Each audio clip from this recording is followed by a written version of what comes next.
Regardons maintenant un autre exercice pour les paramètres de dispersion, mais pour un cas d'une variable quantitative continue. Alors, voici donc les salaires annuels des employés d'une entreprise composée de deux filiales, X et Y, et qui sont répartis selon le tableau suivant. Alors, vous avez la variable étudiée, donc ce sont les salaires en 1000 dinars algériens, donc il varie de 10 000 jusqu'à 20 000, 20 000 jusqu'à 30 000, avec un pas de est égal à A, est égal à 10, ou est égal à 10 000, on va dire. Et vous avez donc la première filiale, ça est le nombre d'employés, et la deuxième filiale en nombre d'employés aussi. Et on me demande premièrement de calculer le salaire moyen des deux filiales, déterminer la variance et l'écart type des deux filiales aussi, et aussi déterminer ce qu'on appelle, comparer ce qu'on appelle la dispersion des salaires des deux filiales. Alors pour le calcul de tout cela, je préfère de tracer un tableau afin de mieux vous expliquer les données. Alors comme vous le connaissez, donc pour les cas continus, donc on doit premièrement déterminer le centre, d'accord, le centre de classe, donc ça sera la somme de 10 plus 20 sur 2, voilà, etc. La même chose pour la deuxième filiale, donc on obtient les mêmes centres. L'effectif, il est là, donc on va déterminer le total, 32 pour la première et 36 pour la deuxième. On détermine NI fois CI, c'est-à-dire pour le centre, afin de calculer la moyenne. Donc on détermine la somme pour les deux cas. Aussi, on va déterminer NI fois CI au carré, d'accord, afin de calculer la variance. Voilà, on détermine le total à chaque colonne, de chaque colonne. Très bien. Alors maintenant, on passe aux formules que vous connaissez tous. Premièrement, la moyenne, donc elle est déterminée 1 sur n, la somme de NI, CI. Alors, la somme, elle est là, hein, comme vous le connaissez, la somme, elle est là. La somme, elle est là. 1 sur n, donc ça sera ça. Donc, la somme sur n, ça donne la moyenne. Vous voyez, pour le cas x, la même chose pour le cas y, pour la variable y. Très bien. Voilà, en fin de compte, on va obtenir les valeurs suivantes. Alors, on applique. Alors, vous avez pour la variance aussi, donc ce sera 1 sur n, la somme de NI. Alors, il y a le NI ici hein, que j'ai oublié. Donc, NI fois CI hein, au carré. Alors, je dois diviser la somme sur NI. Après, je dois extraire la moyenne au carré. Alors, vous avez quoi? Donc, ça, c'est le rapport.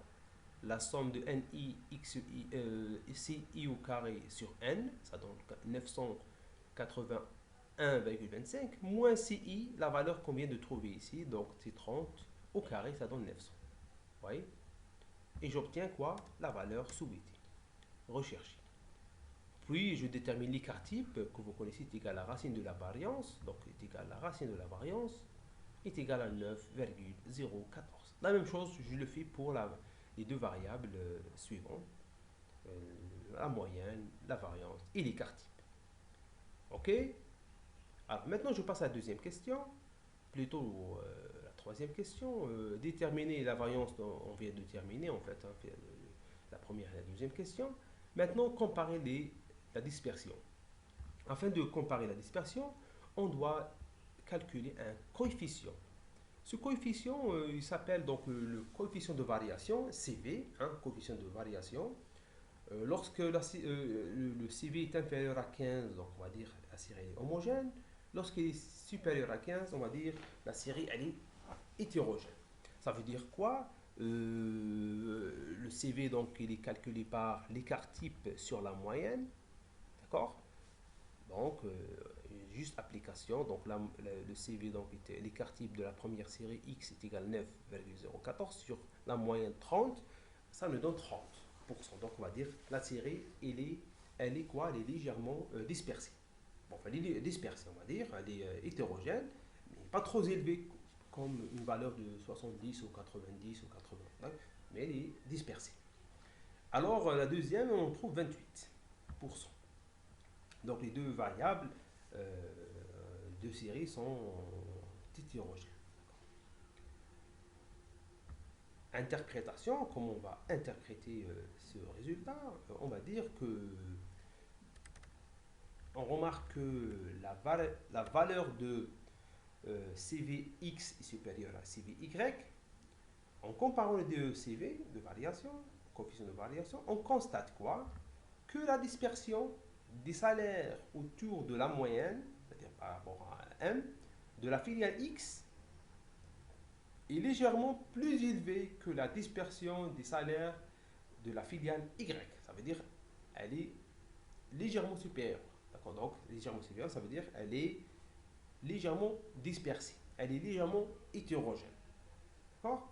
Donc, on peut s'arrêter ici. On peut utiliser aussi les moyens pour comparer. On peut utiliser les quartiers pour comparer. Mais comme nous avons déterminé le CV, c'est un rapport très important qui compare les quartiers par rapport à la moyenne. Donc, nous avons employé les deux, on va dire, deux valeurs de la moyenne et de paramètres comme la moyenne et l'écart type afin d'utiliser les deux paramètres en un seul qui est le coefficient de variation.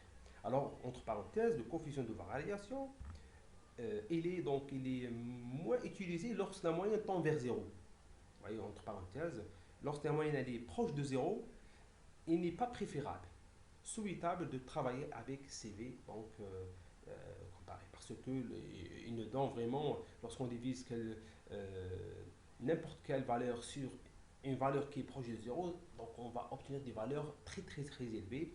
Et là, la moyenne, le CV n'est pas on va dire un coefficient de comparaison. D'accord? Voilà. Et avec cela, on termine cette idée.